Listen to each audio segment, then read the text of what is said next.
එදා ලොව පළමු මහසිකුරාදා දිනේ ශුද්ධ කුරුසිය පාමුල වැඩ සිටි නිර්මල කන්‍ය මරියතුමි අද අපගේ ජීවිත ගමනේදී අප මුහුණ දෙන වේදනාබර කුරුසිය සමගද වැඩ සිටිමින් අපට පිහිටවන්නේ සිතා ගන්නටවත් බැරි මහ පුදුම ආකාරයනුයි. මේ කතාවට සම්පූර්ණයෙන්ම සවන් දෙන්න ඔබ පුදුමයට පත් වෙනවා ස්ථිරයි. අපේ එකම පුතාට වයස අවුරුදු 22යි. කුඩා කාලයේ සිට ඉතාමත් කීකරුව බොහොම හොඳින් ඉගෙන ගැනීමේ කටයුතු කළා. නමුත් වයස අවුරුදු 16 දී පමණ අමතර පන්ති යාමට පටන් ගත්තට පස්සේ ටිකෙන් ටික පුතා වෙනස් වෙන්නට පටන් ගත්තා. සමහර දවස්වලට ගෙදර ආවේ රාත්‍රී 11ට 12ට විතර. අවුරුද්දෙන් අවුරුද්ද ඉතාමත් වේගයෙන් ඔහු වෙනස් වුණා. යාළුවෝ වැඩි වුණා. ගමන් වැඩි වුණා. සමහර දවස්වලට පන්ති යනවා කියලා ගෙදරින් පිටත් වුණත් පන්ති නොගෙහින් යාළුවොත් එක්ක ටවුමේ රස්තියාදු වෙන බව ආරංචි වුණා. ක්‍රමයෙන් පාසල් ගමන නතර වුණා. උදේට ගෙදරින් යන්නේ යාළුවොත් එක්ක. යාළුවෝ එනවා ගෙදරට එයා කැඳගෙන යන්න. දවල්ට කෑම කන්න ගෙදරට එනවා. කෑම කාලා ආයෙත් යනවා. කොහෙද යන්නේ කියලා ඇහුවත් කඩා පනිනවා. හරියට කේන්ති යනවා. ඔහොම ටික දවසක් යනකොට අපට තේරුණා පුතාගේ හැසිරීමේ ලොකු වෙනසක්. සමහර දවස්වලට ගෙදර ආවේ S2 රතු වෙලා වෙනි. ඔහුව දකිද්දීත් ඇති වුණේ බයක්. තාත්තා නම් මොනවත් අහන්න ගියේ නැහැ. ඔහු නිතරම කල්පනා කරමින් ලොකු දුකකින් ඉන්න බව මට තේරුණා. මේ අතර අපට ආරංචි වුණා පුතා මත්ද්‍රව්‍ය වලට ඇබ්බැහි වෙලා කියලා. ඒ ආරංචිය ලැබුණ දවසේ රෑ පුතා වෙනි ගෙදර ආවා. අන්න එදා පළමු වරට මම දන්නෙත් නැතිව එකපාරටම පුතාගේ තාත්තා ඉස්සරහට ගිහින් උඹ අර දහ ජරාව බොනවා නේද කියලා පුතාට ඉතා තදින් කම්මුල් පාරවල් දෙකක් ගැසුවා. ඔව් මම බොනවා තමයි. ඇයි උඹට තියෙන අමාරුව මොකක්ද කියලා අසමින් පුතා තාත්තගේ කම්මුලටත් ඔළුවටත් අතින් ගහන්න පටන් ගත්තා. මම ඉක්මනට මැදට පැනලා දින්නව දෙපැත්තට කරලා සණ්ඩුව බේරුවා. මටත් පාරවල් දෙක තුනක් වැදුනා. ඊට පස්සේ පුතා ළඟ තිබුණ පුඩු දෙක තුනක්ම පොළොවේ ගහලා කඩලා ගිහින් නිදාගත්තා. ඔය සිද්ධිය වුණේ දැනට අවුරුදු 2කට පෙරයි. එතකොට පුතාගේ වයස අවුරුදු 20ක්. එදා ඉඳන් අපේ ගේ මලගියක් වුණා. පුතා බලහත්කාරයෙන් සල්ලි ඉල්ලන්න පටන් ගත්තා. සල්ලි නෑ කිව්වොත් හැසිරුනේ යකෙක් වගේ. දවසක් සල්ලි නෑ කිව්ව දවසක ගලෝපිය කරාපු දෙක කියලා මගේ කම්වලට පාරක් ගැසුවා. එදා මම මගේ අතින්ම කරාපු දෙක ගලවලා දුන්නා. මේ තියෙන්නේ සල්ලි කියලා කරාපු දෙක අරගෙන ගිහිල්ලා මත්ද්‍රව්‍ය බීලා තිබුණා. මගේ මහත්තයාගේ ගමේ එයාට දෙමව්පියන්ගෙන් ලැබුණ පර්චස් 25ක ඉඩමක් තිබුණා. දවසක් පුතා ඒ ඉඩම සති දෙකක් ඇතුළත විකුණලා එයාට සල්ලි දෙන්න කියලා අපි දෙදෙනාටම තර්ජනය කළා. විකුණන්න කෙනෙකුව සොයමින් ඉන්නේ කිය අපි මග හරිමින් සිටියා. ඒ කාලෙත් හැමදාම සල්ලි ඉල්ල ගන්නවා. පුතාට දෙන්න එක එක්කෙනාගෙන් සල්ලි ඉල්ලගෙන අපි හතර වටේටම ණය වෙලයි හිටියේ. ඔය අතරේ එක දවසක් සවසක කවුදෝ කෙනෙකුව ගෙදර එක්කගෙන ආවා. ඉඩමට සල්ලි මෙයාගෙන් මම ගත්තා. මෙයාගේ නමට ඉඩම පවරන්න කියලා පුතා කිව්වා. ඒ වෙලේ ඔප්පු ලියන්න බැරි නිසා ලියවිල්ලක් ලියලා දුන්නා. බොහොම සුළු මුදලකට තමයි ඉඩම විකුණලා තිබුණේ. සල්ලි ඔක්කොම පුතා අරගෙන පස්සේ නීත්‍යානුකූලව ඔප්පු ලියන්න සිද්ධ වුණා. ගොඩක් තර්ජන මැද්දේ තමයි මේ සියල්ලක් සිද්ධ වුණේ. තවත් දවසක් නොසෑහෙන්න මත් වෙලා අමු පිස්සෙක් වගේ ගෙදර ආවා. ඒ ඇවිල්ලා බ්ලේඩ් තලයකින් අතේ තැන් කපාගෙන ඒ ලේ වැක්කිරෙන දිහා බලාගෙන හිටියා. තවත් දවසක ගෙදර තිබුණු ජනෙල් කීපයක්ම කැඩුවා. ජනෙල් වලට අතින්මයි ගැසුවේ. සමහර ජනේල වල වීදුරු වලට අතින් ගහලා ඒ වීදුරු වලට අතත් කැපුණා. අත් දෙකෙන් ලේ වැක්කිරෙනවා. ඒත් පුතාට ගාණක් නැහැ. තවත් දවසක් පුතා ඔහුගේ අත කපාගෙන ලේ වැක්කිරෙද්දී අපි දෙන්නාට පෙන්නලා කිව්වා. තොපි දෙන්නගේ බෙලි දෙක කපන්නේ මෙන්න මේ විදිහට තමා කියලා. එහෙම කියලා මරු විකලෙන් වගේ සිනාසුණා. මේ සියල්ලක් අතරේ පුදුම බයකින් පුදුම වේදනාවකින් අපි කාලය ගත කෙරුවේ. බොහොම අමාරුවෙන් පුනරුත්ථාපන මධ්‍යස්ථානයකටත් දැම්මා. ඒත් වැඩක් වුණේ නැහැ. තැන තැන පල්ලි ගානේ ගියා. පස්සේ ගුරුකම් වැඩත් කළා. මේ කිසිවකින්වත් අපට පිහිටක් ලැබුණේ නැහැ. මගේ මහත්තයා සේවය කරන ආයතනින් ඔහුගේ සේවය අගයලා වටිනා දැවෙන් සාදා නිම කළ කෑම මේසයක් සහ පුටු 6ක් තෑගි ලැබිලා තිබුණා දැනට අවුරුදු 2-3කට පමණ කලින්. ගෙදර සියලු බඩු බාහිරාදිය පුතා හිතු වේලාවට රැගෙන ගොස් විකුණලා අවසානයේ වටිනා කියන දෙයකට ඉතුරු වෙලා තිබුණේ ඔය කෑම මේසයයි පුටු 6යි විතරයි. දවසක් සවස 6ට විතර පුතා තවත් 2-3 දෙනෙක් එක්ක ලොරියකින් ගෙදර ඇවිත් අර වටිනා කෑම මේසයයි පුටු 6යි විකුණලා සල්ලි ගත්තේ රුපියල් 15000යි. අර මිනිසුන් hina වෙවි බොහොම සන්තෝෂෙන් කෑම මේසයයි පුටු 6යි ලොරියේ පටවාගෙන යන්න ගියා. පුතා රුපියල් 15000ත් අරගෙන යන්න ගියා. ඒ ගිහිල්ලා නැවත ගෙදර ආවේ පසුදා රාත්‍රියේ. ඊට පසුදා සිට නැවතත් සල්ලි ඉල්ලන්න පටන් ගත්තා. මම හිතන්නේ කෑම මේසයයි පුටු 6යි වික්ක රුපියල් 15000ම වියදම් කරලා මත්ද්‍රව්‍ය බොන්න ඇති. මේ අතර මගේ මේ දුක දන්නා මට ඊටමත් හිතවත් මිතුරියක් මට කටුනායක අපේ ස්වාමිදුගේ සිද්ධාස්ථානය ගැන කිව්වා. මම ඇයට එකපාරටම කිව්වා මම දැන් දෙයියොත් එපා වෙලා දේව මේනියන්වත් එපා වෙලයි ඉන්නේ කියලා. නමුත් අර මිතුරිය දිගින් දිගටම මට කිව්වා ඔයා මම කියනවාට මාත් එක්ක එන්න. ඔයාට පිහිට නොලැබුණොත් අන්න එතකොට දේව මේනියන්ව අතහරින්න කියලා. ඇයගේ පෙරැත්තිය නිසා ඇයත් සමග මම පළමු වරට කටුනායක අපේ ස්වාමිදුගේ සිද්ධාස්ථානයට ගියේ. මගේ රෞද්‍ර පුතාව මෙල්ල කළ සැනසීමේ සිද්ධාස්ථානයේ වෙත ගියේ 2025 පෙබරවාරි 10 වෙනි සඳුදා දහවලුයි. මගේ මිතුරිය නම් නිතර කටුනායක අපේ ස්වාමිදුගේ සිද්ධාස්ථානයේ වෙත යන කෙනෙක්. ඒ නිසා ඇයගෙන් මට බොහොම පුදුම දේවල් දැනගන්නට ලැබුණා. කොහෙන්වත් අසන්නට නොලැබුණ තරමේ කතා ඇය පැවසූ නිසා මට යටිසිතේ යම් විශ්වාසයක් ඇති වෙන්නට පටන් ගත්තා. එදා අපි දෙන්න සිද්ධාස්ථානෙන් ලබාගත් කහපාට රෝසමල් ඉටිපහන් 10 බැගින් කටුනායක දේවමේනියන්ගේ ප්‍රතිමාව පාමුල පත්තු කළා. ඒ කහපාට රෝසමල් ඉටිපහන් දල්වන්නේ කටුනායකදී නිර්මල මරියතුමී කහ පැහැති රෝසමල් මත දර්ශනය වීම නිසාය කියලා මගේ මිතුරිය මට විස්තර කළා. ඊට පස්සේ සෙනසුරාදා පෙබරවාරි 15 කටුනායක අපේ ස්වාමිදුගේ සිද්ධාස්ථානයේට විශේෂ දවසක්. කටුනායක අපේ ස්වාමිදුගේ සිද්ධාස්ථානයේ ජීවත් වන ශුද්ධෝත්තම රෝහන් ලලිත් අපෝස්තලතුමන්ව අතිපූජනීය අපෝස්තලවරයෙක් ඔසවා අවුරුදු 50ක් සම්පූර්ණ වීම නිමිත්තෙන් පැවැත්වූ ස්වර්ණ ජුබිලි මංගල පූජාව පැවැත්වෙන දිනයයි. ඊට අමතරව එදින විජයග්‍රහයේ කුරුසිය ප්‍රදර්ශනය කරන බවත් එම කුරුසියේ අසල තබා ඇති රතු පෙට්ටියට අපගේ ඉල්ලීම් ලියා දෙමිය යුතු බවත් ඉන්පසුව විජයග්‍රහයේ කුරුසියේ පාමුල දනගසා ඒ දෙස බලාගෙන අපගේ ඉල්ලීම සිහි කළ යුතු බවත් මගේ මිතුරිය මට කලින්ම දැනුම් දී තිබුණා. රතු පෙට්ටියට ලිපි දැමීම සඳහා පාවිච්චි කරනු ලබන ලිපි කවර කීපයක්ම ඇය සිද්ධාස්ථානයෙන් ලබාගෙන තිබුණු නිසා මටත් එකක් දුන්නා. පෙබරවාරි 15 වෙනිදා අපි දෙදෙනාම කටුනායක අපේ ස්වාමිදුගේ සිද්ධාස්ථානයට ගියා. ලොකු ජනකායක් මැද ස්වර්ණ ජුබිලි මංගල පූජාවට සහභාගී වුණා. ඊට පස්සේ අවුරුද්දකට වරක් දකින්නට ලැබෙන විජයග්‍රහයේ කුරුසිය ළඟට අපි දෙන්නාම ගිහිල්ලා රතු පෙට්ටියට අපේ ලිපිත් දමලා කුරුසිය පාමුල දන ගහලා ටික වේලාවක් යාඥා කළා. අපි දෙදෙනා ළඟමයි දන ගහගෙන සිටියේ. අපි දෙන්නා එක්වරම දෙන්නට මුහුණ බැලුවා. දෙදෙනාම එක එක්කෙනාට මූණෙන් සංඥා කරගත්තා.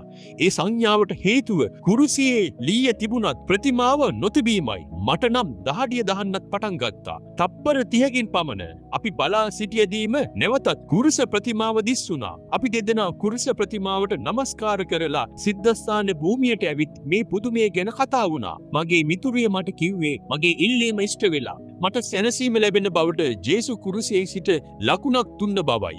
සැනසීමේ උල්පතු වූ කටුනායක අපේ ස්වාමිදුගේ සිද්ධාස්ථානය ගැන පණිවිඩය මට දුන්න නිසා ජේසු කුරුසියේ සිට මට පෙන්නූ ලකුණ ඇයටද පෙන්නූ බව ඇයගේ මතය වුණා. මෙම සිදුවීම මගේ හිතට ලොකු හයියක් වුණා. මම ගෙදර ගිහින් මහත්තයාටත් මේ සිද්ධිය කිව්වා. ඔහුත් එදා එන්න හරිම ආසාවෙන් හිටියේ. නමුත් කොහොම එන්නද? පුතා ඇවිත් ගෙදරට මොනවා කරයිද දන්නේ නැති නිසා තමයි මහත්තයා ගෙදර සිටියේ. පෙබරවාරි 17 වෙනි සඳුදා මම නැවතත් කටුනායක අපේ ස්වාමිදුගේ සිද්ධාස්ථානයට ගියා. එදත් මම කහපාට රෝසමල් ඉටිපහන් 10ක් සිද්ධාස්ථාන භූමියේ කටුනායක දේවමේනියන්ගේ ප්‍රතිමාව දෙපස පහ බැගින් දල්වලා ප්‍රතිමාව පාමුල ටික වේලාවක් දනගසාගෙන යාඥා කළා.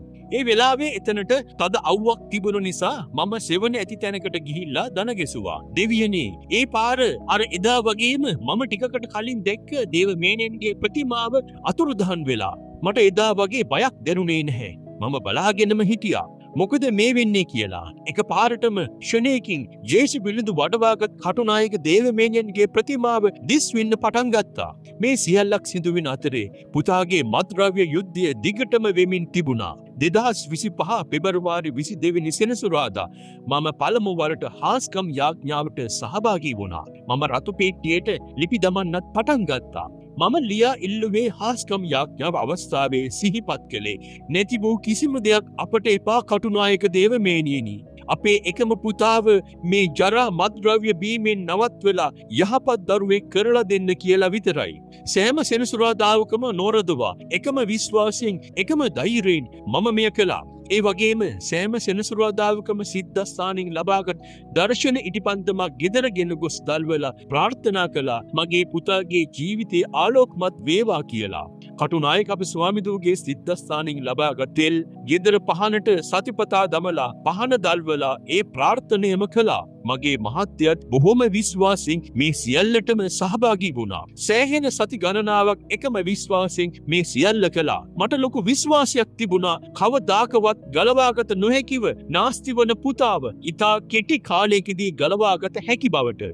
ඒ විශ්වාසය මම නැති කරගත්තේ නැහැ. සෙනසුරාදාවන් 15කට විතර පස්සේ ජූනි 21 වෙනි සෙනසුරාදාත් මම රතු පෙට්ටියට ලිපිය දමලා ගෙදර ගොස් රැ වෙලා නිසා වෙනදා වගේම පසුදා ඉරුදින රාත්‍රී 9ට පමණ දර්ශන ඉටිපහන දල්වලා බිමින් තැබුවා. හේතුව ඒ වන විට ගෙදර මේසයක්වත් නැති නිසා කවදාකවත් නැතිව එදා ඉක්මනින්ම 9 මාරට විතර පුතා ගෙදර ආවා. හොඳ සිහියෙන් සිටින බවක් පෙනුණා. ඔහු කෙලින්ම ඇවිත් ඒ වන විටත් දැල්වෙමින් තිබුණ දර්ශන ඉටිපහන අසලින් බිම වාඩි වුණා. එතෙක් කල ඔහුට මේ දර්ශන ඉටිපහන් දැල්වෙනවා දකින්නට ලැබිලා නැහැ. හේතුව මහ රෑ මත් වෙලා ගෙදර එනකොට ඉටිපහන නිවිලා. නමුත් ජූනි 21 වෙනි සෙනසුරාදා කටුනායක දේවමේනියෝ මගේ පුතාව මතින් තොරව එතුමේගේ දර්ශන ඉටිපහනේ ආලෝකයේ වෙත ගෙන්වලා ශුද්ධ කුරුසේ ආශිර්වාදය මම ලැබූ සෑම සෙනසුරාදාවකම ශුද්ධෝතම අපොස්තලතුමා ශුද්ධ කුරුසිය මගේ හිස මත තබද්දී මම සිහි කරපු කාරණය ඉෂ්ට වෙලා. පුදුමේ තමයි එදා ජූනි 21 වෙනි සෙනසුරාදා මගේ හිස මත කුරුසිය තබා ආශිර්වාද කරද්දී මගේ හිස අයිස් ගොඩකට අසු වුණා වගේ ලොකු සීතලක් දැනුණා. මගේ හදවතේ ගින්න නිවින බවට කටුනායක ශුද්ධ කුරුසියෙන් මට ලැබුණ ලකුණයයි. දැල්වෙමින් තිබුණ දර්ශන ඉටිපහන අසලින් බිම වාඩි වුණ පුතා ඒ දෙස බලාගෙන හිටියා. මොකකින් මොකක් වෙයිද කියලා මමත් මහත්තයත් ඈතට වෙලා බයෙන් බලාගෙන හිටියා. හිතන්න පුළුවන්ද වෙච්ච පුදුමය? පුතා නැගිටලා අපි දෙන්නා ළඟට ඇවිල්ලා අපි දෙන්නාවම බදාගෙන අඬන්න පටන් ගත්තා. අපි දෙන්නාව බදාගෙන සමාව ඉල්ලුවා. ඔහු නිසා නැති වූ සියලු දේ නැවත ලබා ගන්න ඔහු මහන්සි වෙලා රැකියාවක් කරන බව කිව්වා. මේක හරි පුදුම කතාවක්.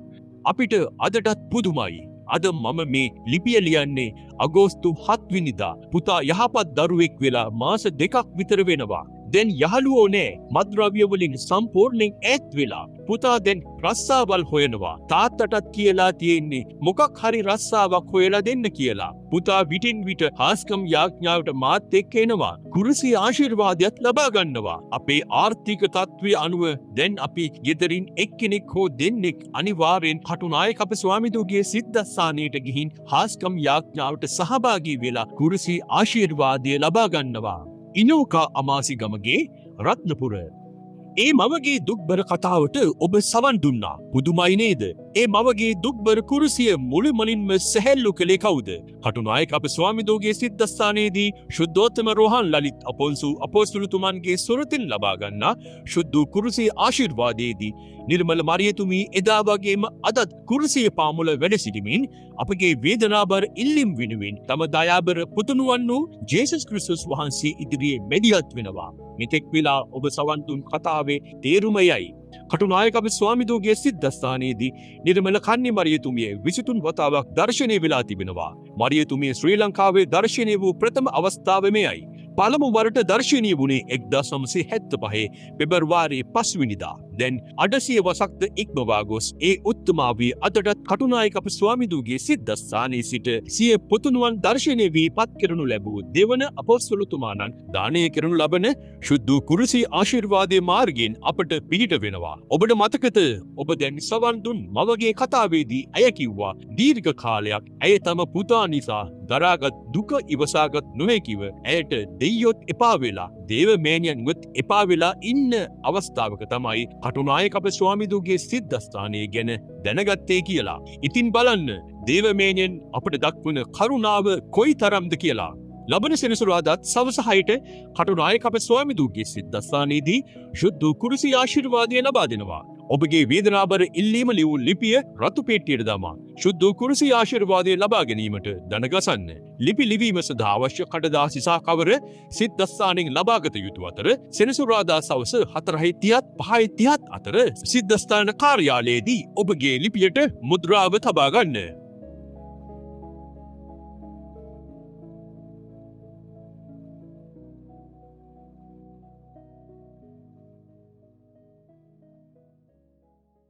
කටුනායක අප ස්වාමිදුගේ සිද්ධස්ථානය මීගමුව කොළඹ පාරේ කටුනායක විස්ස කනුව යනුවෙන් හඳුන්වන ස්ථානයේ හෙවත් ශ්‍රී ලංකා ගුවන් හමුදා කඳවුරට ගමන් ගන්නා මාර්ගය ආරම්භයේදීම පිහිටා ඇති අතර කොළඹ සිට හෝ කටුනායක ජාත්‍යන්තර ගුවන් තොටුපොළ පැත්තෙන් පැමිණෙන විට ඔබගේ වම් අත පැත්තෙන් මීගමුව පැත්තේ සිට පැමිණෙන්නේ නම් ඔබගේ දකුණු අත පැත්තෙන් පිහිටා තිබෙනවා.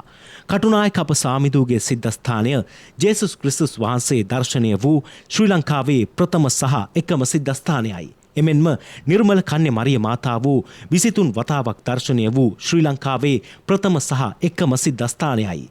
ජාති ආගම් ආදී කිසිදු ભેදයකින් තොරව ඕනෑම අයෙකුට කටුනායක අප ස්වාමිදුගේ සිද්ධස්ථානයේ වෙත පැමිණිය හැකියි. මෙහි පැමිණෙන කිසිවෙකුගෙන්වත් ඔබේ ආගම කුමක්දැයි විමසීමක් කරන්නේ නැහැ. ජාති ආගම් ભેදයන්ගෙන් තොරව ජීවිතයේ විවිධ ගැටලු වලින් පීඩා විඳින ජනතාව 1975 සිට මේ වන විට 800 වසරකටත් වඩා කාලයක සිට ලබා ගන්නා විවිධ පිහිට නිසාම ජනතාව අතර මෙම සිද්ධස්ථානය මරියතුමියගේ හාස්කම් සිද්ධස්ථානය ලෙසින්ද ප්‍රචලිත වී තිබෙනවා. නිර්මල කන්‍ය මරියතුමියගේ ඉල්ලීමක් මත ඉඳි වූ දර්ශන දේව මන්දිරය කටුනායක අප ස්වාමිදුගේ සිද්ධස්ථානයේ හදවතයි. නිර්මල කන්‍ය මරිය මාතා වූ 23 වාරයක් දර්ශනය වූයේද 1975 පෙබ්‍රවාරි 7 වෙනි දින ජේසුස් ක්‍රිස්තුස් වහන්සේ දර්ශනය වූයේද මෙම දර්ශන දේව මන්දිරය තුලයි. සෑම සෙනසුරාදාවකම සවස 6ට ආරම්භ වන දේව මෙහෙය මෙන්ම හාස්කම් යාඥාවත ඉන්පසුව ශුද්ධෝත්තම රොහාන් ලලිත් අපොන්සු අපොස්තුල පියාණන් විසින් සදහැවතුන්ගේ හිස මත කුරුසිය තබා දානය කරනු ලබන ආශිර්වාදයද සදහැවත් ජනතාවට විශාල ආශිර්වාදයක් මෙන්ම සැනසීමක් බවටද පත් වී තිබෙනවා. සතියේ සෑම දිනයකම උදේ 6:30 සිට රාත්‍රී 10 දක්වා කටුනායක අප ස්වාමිදුගේ සිද්ධස්ථානයේ විවෘතව පවතින අතර සිද්ධස්ථානයට ඇතුළු වූ විටම සිද්ධස්ථාන භූමියේ ඔබගේ දකුණත පැත්තේ ස්ථාපිත කර ඇති ජේසු බිලිඳුන් වඩවාගත් දෙව්මව් ප්‍රතිමාව පාමුල ඔබට නිහඬව යාඥා කිරීමට හැකි වටපිටාවක්ද ඇති නිසා සතියේ දිනවලද ඔබට දේව අම්මාගේ පිහිට පතා පැමිණිය හැකියි.